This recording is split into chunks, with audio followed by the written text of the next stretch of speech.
বন্ধুরা, তোমরা কি জানো আজকের দিনে আমরা যে সমস্ত কম্পিউটার, মোবাইল বা স্মার্ট ডিভাইস ব্যবহার করি তারও প্রায় 2000 বছর আগে মানুষ বানিয়ে ফেলেছিল এমন একটা যন্ত্র যেটা দেখলে আজকের দিনে বিজ্ঞানীরাও অবাক হয়ে যান। এই অবিশ্বাস্য আবিষ্কারের নাম হলো অ্যান্টিকাইথেরের মেকানিজম।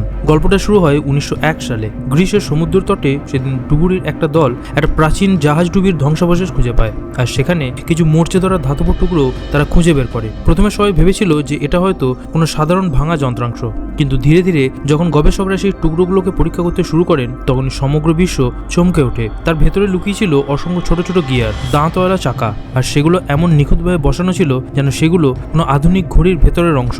আর তখনই বোঝা যায় যে এটা কোনো সাধারণ যন্ত্র নয়। এই যন্ত্রটা আসলে ছিল প্রাচীন জ্যোতির্বিদ্যাগত একটা ক্যালকুলেটর, মানে আজকের দিনের আকাশের হিসেব রাখার মেশিন। অ্যান্টিকাইথেরের মেকানিজম আগেই বলে দিতে পারতো যে কবে সূর্যগ্রহণ হবে, কবে চন্দ্রগ্রহণ হবে এবং গ্রহগুলো আকাশে কিভাবে চলাচল করছে, তাদের সমস্ত গতিবিধি। মানে ভাবো একবার, আজকে যেটার জন্য আমরা কম্পিউটার ব্যবহার করি সেই একই কাজের জন্য 2000 বছর আগে একটা লোহার গিয়ার ঘুরিয়ে মানুষ সেই সমস্ত তথ্য জেনে ফেলতো। সব থেকে অবাক করার বিষয় কি জানো, এই যন্ত্রটা যখন বানানো হয়েছিল তখন ইউরোপীয় প্রযুক্তি সবে মাত্র শুরু হয়েছে।